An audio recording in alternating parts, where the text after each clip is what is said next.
ప్రభు నామానికే మహిమ కలుగును గాక. కూడి వచ్చిన మీ అందరికీ కర్మల ఆత్మీయ సహవాస సంఘ విశ్వాసులందరికీ మన ప్రభువును ఆయన ప్రియ కుమారుడునైన యేసుక్రీస్తు వారి శ్రేష్టమైన నామములో శుభములు మరియు అందరికీ వందనాలండి.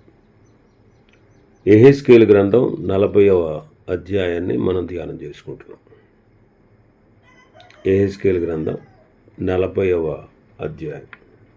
ఇందులో ముఖ్యాంశం ఏంటంటే దేవాలయ ఆవరణములు.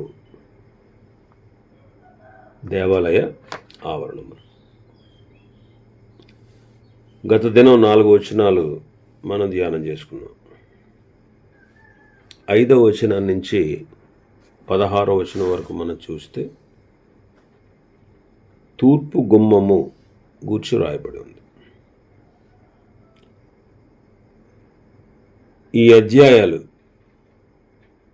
యూదులకు ఒక ప్రత్యేక రాజ్యము భవిష్యత్తులో రాబోతుంది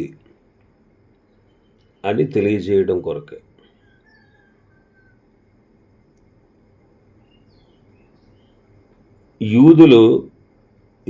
యోధా జాతి చితికిపోయింది, ఆయా దేశాలకు చెదిరిపోయింది. ఆలయము యెరూషలేము పట్టణము శిథిలమైపోయింది. దేశమంతా కూడా పాడుపడిపోయింది. మరి ఈ అధ్యాయాల్లో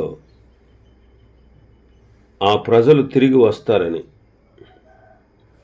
తమ దేశానికి, నగరానికి, ఆలయానికి పూర్వం ఉన్నటువంటి క్షేమస్థితి చేకూరబోతుంది అని తెలియజేస్తా ఉంది.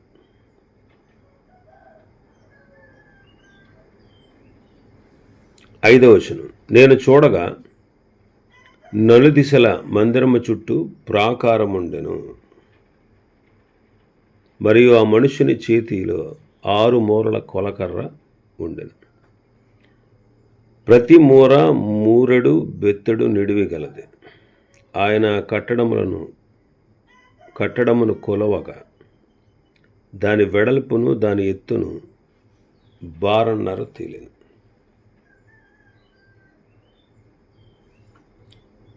ఈ ఆలయం విషయంలో వ్యాఖ్యానకర్తల్లో రకరకాల అభిప్రాయాలు ఉన్నాయి. ఎవరి అభిప్రాయం ఎలా ఉన్నా సరే, ఇక్కడ రాయబడిన కట్టడముల యొక్క వివరము, అందులో ఉన్నటువంటి ఆత్మీయ సత్యాలు మనం కొన్నిటిని ధ్యానం చేద్దాం. ఇక్కడ ప్రాకారము ఉండెను అనే మాట చదువుతున్నాం. ప్రాకారం ఉండెను.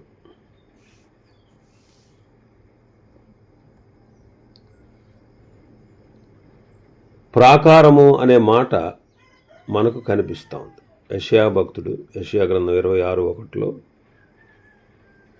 ఆ దినమున యోధా దేశములో జనులు ఈ కీర్తన పాడుదురు. బలమైన పట్టణం ఒకటి మనకున్నది, రక్షణను దానికి ప్రాకారములుగాను బురుజులుగాను ఆయన నియమించి ఉన్నాడు అని చదువుతాం. యెషయా గ్రంథం 26:1. ఇక్కడ దేవాలయము అలాగే పట్టణము, ఈ రెండు ఈనాడు సంఘమునకు సాదృశ్యంగా ఉన్నాయి. బలమైన పట్టణం ఉంది. ఆ పట్టణానికి రక్షణయే ప్రాకారములుగా ఉన్నది అని చదువుతున్నాం. కాబట్టి ఈ పట్టణం, ఈ దేవాలయము నేటి దినాలు సంఘానికి సాదృశ్యంగా ఉంది. మరి సంఘములో మనం ప్రవేశించాలి అంటే రక్షణలోకి రావాలి. సంఘములోనికి ప్రవేశించాలంటే మనం రక్షణ పొందాలి. మరి లోపల ప్రవేశించడానికి ద్వారం ఎవరు అంటే మన ప్రభు అయిన యేసుక్రీస్తే. ఎఫెసీ పత్రిక 2వ అధ్యాయం 19వ వచనం నుంచి చదివితే, కాబట్టి మీరు ఇక మీదట పరజనులను పరదేశులనై ఉండక పరిశుద్ధులతో ఏక పట్టణస్థులను దేవుని ఇంటివారునై ఉన్నారు. క్రీస్తు యేసే ముఖ్యమైన మూలరాయి అయి ఉండగా అపోస్తలులను ప్రవక్తలు వేసిన పునాది మీద మీరు కట్టబడి ఉన్నారు. ప్రతి కట్టడమును ఆయనలో చక్కగా అమర్చబడి ప్రభువునందు పరిశుద్ధమైన దేవాలయమగుటకు వృద్ధి పొందుచున్నది. ఆయనలో మీరు కూడా ఆత్మ మూలముగా దేవుని నివాస స్థలమై ఉండుటకు కట్టబడుచున్నారు.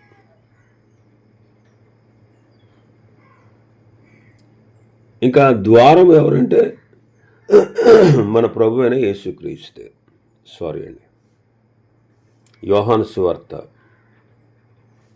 10వ అధ్యాయం 9వ వచనం.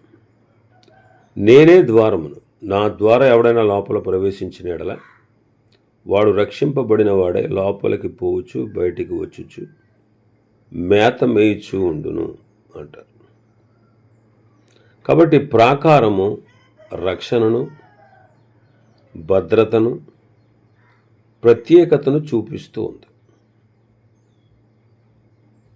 ప్రాకారము రక్షణను సూచిస్తూ ఉంది, భద్రతను సూచిస్తూ ఉంది, ప్రత్యేకతను సూచిస్తూ ఉంది. అపొస్తలుల కార్యములు 2వ అధ్యాయం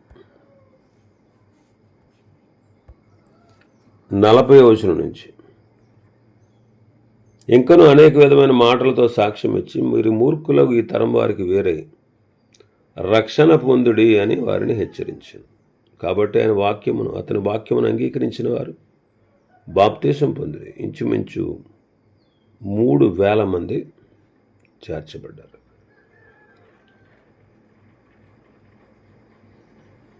వీరు అపొస్తలుల బోధ యందు, సహవాసమందు, రొట్టె విరుచుట యందు, ప్రార్థన చేయుట యందు ఎడతెగక ఉన్నారు. కొరింథీయులకు రాసిన 2వ పత్రిక 6వ అధ్యాయం 18వ వచనం. మీరు దేవుని ఆలయం, మీరు జీవము గల దేవుని ఆలయమై ఉన్నారు. అందుకు దేవుడిలాగా సెలవిచ్చును, నేను వారిలో నివసించి సంచరింతును, నేను వారి దేవుడినయుందును, వారు నా ప్రజలయందురు. కావున మీరు వారి మధ్య నుండి బయలువడలే ప్రత్యేకముగా ఉండండి. అపవిత్రమైన దాన్ని ముట్టకుడని ప్రభు చెప్పుచున్నాడు. మరియు నేను మిమ్మల్ని చేర్చుకుందును, మీకు తండ్రినయుందును, మీరు నాకు కుమారులను కుమార్తెలైందురని సర్వశక్తి గల ప్రభువు చెప్పుచున్నాడు. యోహాను మొదటి పత్రిక 5వ అధ్యాయం 18వ వచనం. దేవుని మూలముగా పుట్టి ఉన్నవాడెవడను పాపము చేయుడని ఎరుగుదుము. దేవుని మూలముగా పుట్టినవాడు తన్ను భద్రము చేసుకును గనుక దుష్టుడు వానిని ముట్టడు. యోహాను సువార్త 17వ అధ్యాయం 12వ వచనం. నేను వారి యొద్ద ఉండగా నీవు నాకు అనుగ్రహించిన వారిని నీ నామమందు కాపాడి తిని, నేను వారిని భద్రపరిచి తిని కనుక లేఖనము నెరవేరునట్లు నాశన పుత్రుడు తప్ప వారిలో మరి ఎవడను నశింపలేదు. ఈ వచనాలన్నీ మనం చూస్తే ప్రాకారము అనేది రక్షణను, భద్రతను, ప్రత్యేకతను ఎలా చూపిస్తుందో అలాగే దేవుని పిల్లలకు కూడా రక్షణ, భద్రత, ప్రత్యేకత మనకు కనబడతా ఉంది. అందుకే దేవుడు వారిని కాపాడాడు, భద్రపరిచాడు. యేసయ్య చేసిన ప్రార్థనలో 12వ వచనం, యోహాను సువార్త 17:12 మనం చదువుతున్నాం. నేను వారిని కాపాడి తిని, నేను వారిని భద్రపరిచి తిని అంటున్నాడు. కాబట్టి రక్షణ పొందిన మనకు భద్రత, కాపుదల ప్రభువులో ఉంది. ఇంకా మన భాగంలోకి వస్తే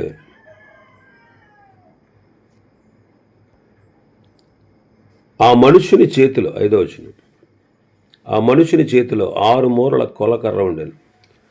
ప్రతి మూర మూరెడు బెత్తుడు నిడివి గలది. ఆ మనుషుని చేతిలో 6 మూరల కొలకర్ర. ప్రతి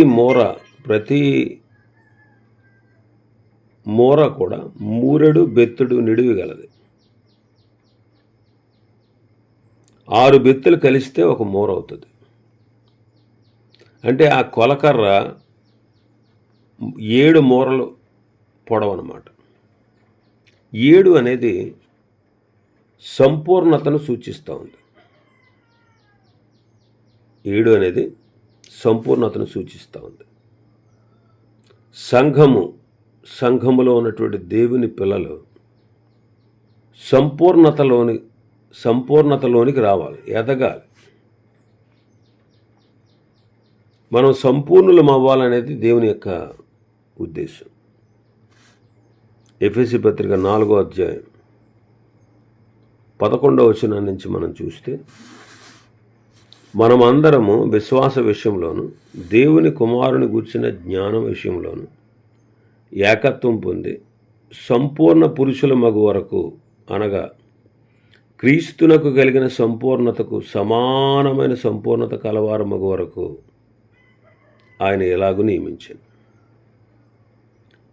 పరిశుద్ధులు సంపూర్ణులగినట్లు క్రీస్తు శరీరము క్షేమాభివృద్ధి చెందుటకును పరిచర్య ధర్మము జరుగుటకును ఆయన కొందరిని అపోస్తలులు గాను, కొందరిని ప్రవక్తలను గాను, కొందరిని సువార్తికులను గాను, కొందరిని కాపురులను గాను, ఉపదేశకులను గాను నియమించాను. అందువలన మనం ఇక మీదట పసిపిల్లలమై ఉండి మనుషుల మాయోపాయముల చేత వంచనతోనూ తప్పు మార్గమునకు లాగు కుయుక్తితోనూ గాలికి కొట్టుకుని పోవునట్లు కల్పింపబడిన ప్రతి ఉపదేశములకు ఇటుగా అటు కొట్టుకుని పోవచ్చు, అలల చేత ఎగరగొట్టబడిన వారమైనట్లుండగా ప్రేమ కలిగి సత్యము చెప్పుచు క్రీస్తు వలె ఉండుటకు మనం అన్ని విషయంలో ఎదుగుదామంట. పరిశుద్ధులు సంపూర్ణులు అవ్వాలి. మనం అందరం కూడా విశ్వాస విషయంలో దేవుని కుమారుని గూర్చిన జ్ఞానం విషయంలో ఏకత్వం పొందాలి. సంపూర్ణ పురుషులం అవ్వాలంటే క్రీస్తునకు కలిగిన సంపూర్ణతకు సమానమైన సంపూర్ణత కలవారమై అవ్వాలి. అలా అవ్వాలని దేవుడు ఏం చేశాడు? పరిశుద్ధులు సంపూర్ణులయ్యేటట్లు క్రీస్తు శరీరం సంఘము క్షేమాభివృద్ధి చెందుటకు పరిచర్య ధర్మం జరగడానికి దేవుడు కొందరిని అపోస్తలులుగా, ప్రవక్తలుగా, సువార్తికులుగా, కాపురులుగా, ఉపదేశకులుగా నియమించాడు. ఈ సంఘములో పనివారిని దేవుడు ఉంచాడు. కాబట్టి సంఘం సంపూర్ణతలో ఎదగాలి. సంపూర్ణ ఎదుగుదలకు కూడా మనం ప్రార్థించవలసిన వారంగా ఉన్నాం.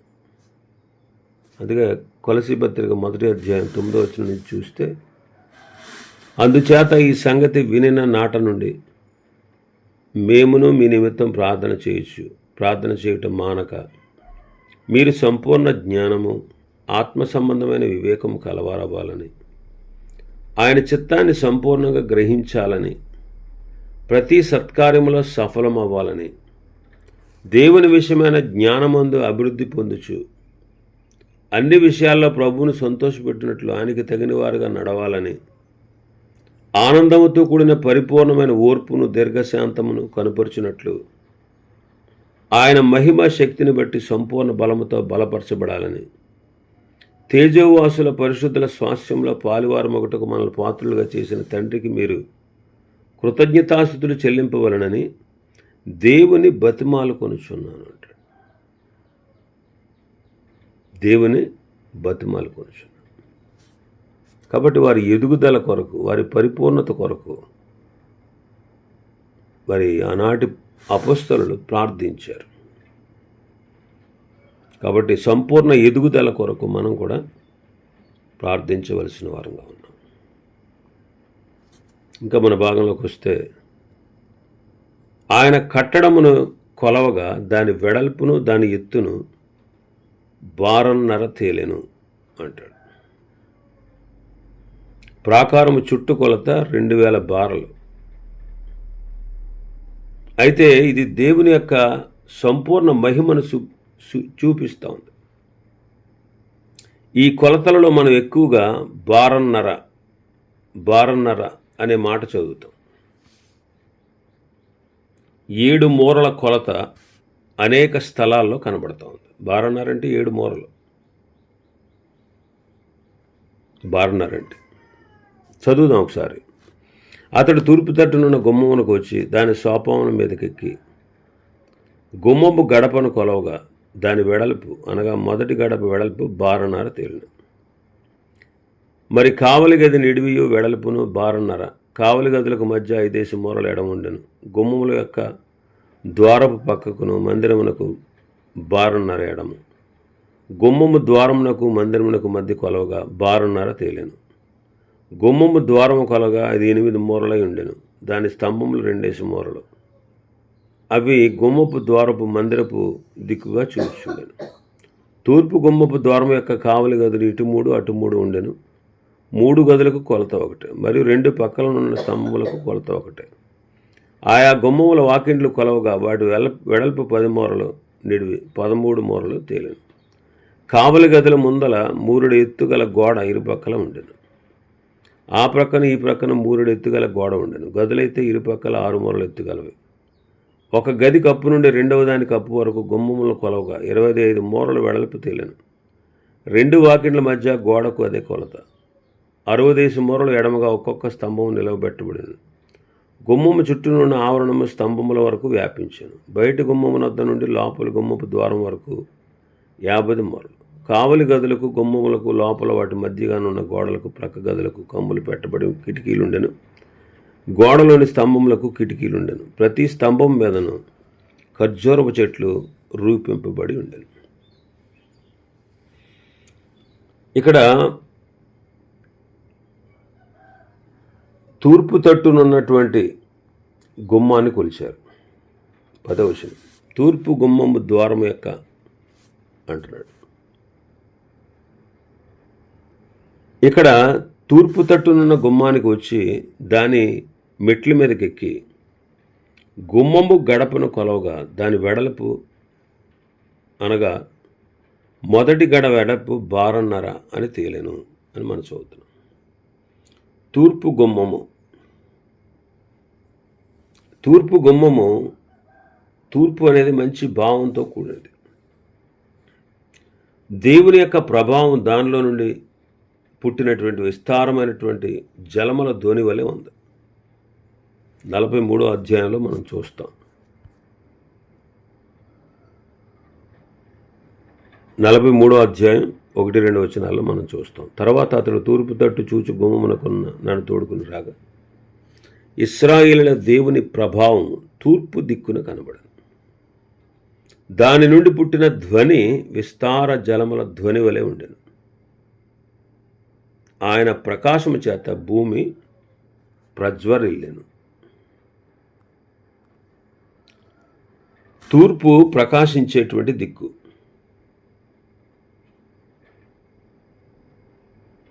యెషయా గ్రంథం 41వ అధ్యాయం 2వ వచనాన్ని మనం చదివితే తన ప్రవర్తన అంతటిలో నీతిని జరిగించు వారిని తూర్పు నుండి నేను రేపి పిలిచిన వాడెవడు? తన ప్రవర్తన అంతటిలో నీతిని జరిగించు వారిని తూర్పు నుండి రేపి పిలిచినవాడు ఎవరు? కాబట్టి తూర్పు దిక్కు ప్రకాశించే దిక్కు. క్రీస్తు రాకడ వలన ఈ లోకమునకు ప్రకాశత కలిగింది.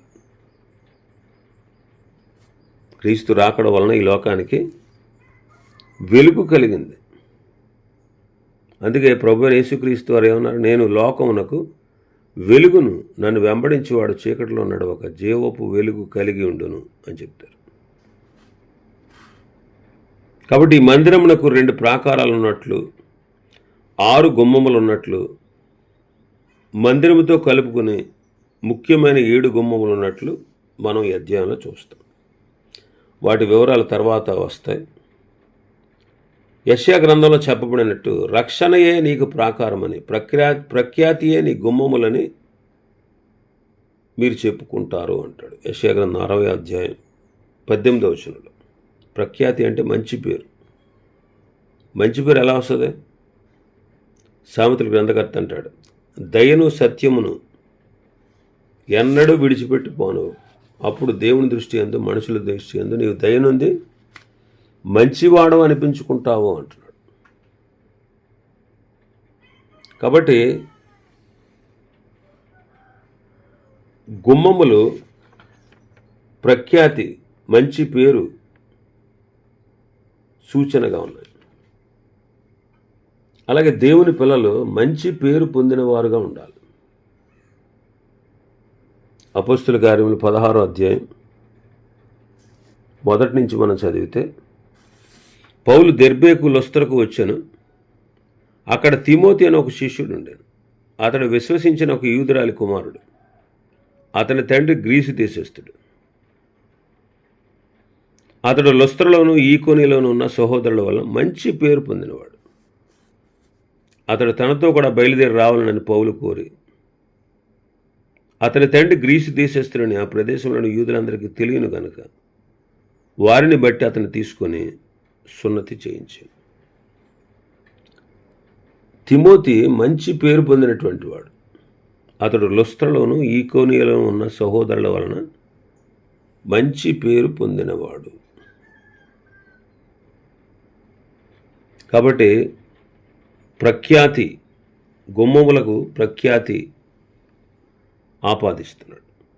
ఆ తర్వాత మనం చూస్తే ద్వారపాలకుల యొక్క గదులు మనం చూస్తాం. ద్వారపాలకుల యొక్క గదులు. ద్వారపాలకులు అంటే కావలివాడు. కావలి వాళ్ళు ఎలా ఉండాలి? నమ్మకస్తులుగా ఉండాలి. కావలివారు నమ్మకస్తులుగా ఉండాలి. దినవృత్తాంతాల మొదటి గ్రంథం 9వ అధ్యాయం 22వ వచనం. గుమ్మముల వద్ద ద్వారపాలకులుగా ఏర్పడిన వీరందరూ 212. వీరు తమ గ్రామముల వరుసను తమ వంశావళి చొప్పున సరిచూడబడిరి. వీరు నమ్మదగిన వారిని దావీదును దీర్ఘదర్శియగు సమూయేలును వీరిని నియమించెను. దావీదు కాలంలో ద్వారపాలకులుగా నియమించబడిన వారు నమ్మదగిన వారు అని దావీదు అలాగే సమూయేలు వీరిని నియమించాడు అంటాడు. కాబట్టి దేవుని పనికి నమ్మకస్తులే కావాలి. దేవుని పనికి నమ్మకస్తులే కావాలి. నెహెమీయా గ్రంథం 7వ అధ్యాయం 2వ వచనం.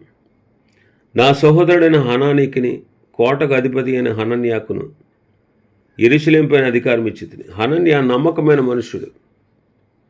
అందరికంటే ఎక్కువగా దేవుని ఎడల భయభక్తులు కలిగిన వాడు.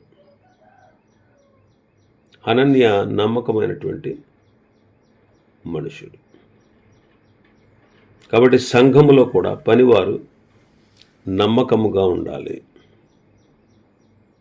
నమ్మకంగా ఉండాలి. తిమోతి 2వ పత్రిక 2వ అధ్యాయం. తిమోతి 2వ పత్రిక 2వ అధ్యాయం 2వ వచనం. నీవు అనేక సాక్షులు ఎదుట నా వలన విన్న సంగతులను ఇతరులకు బోధించుటకు సామర్థ్యము గల నమ్మకమైన మనుష్యులకు అప్పగించుము. సామర్థ్యము గల నమ్మకమైన మనుష్యులకు అప్పగించు. కాబట్టి పని చేసేవారు, దేవుని పని చేసేవారు, కావలి కాసేవారు, సామర్థ్యమైన వారు, నమ్మకస్తులు కావాలి.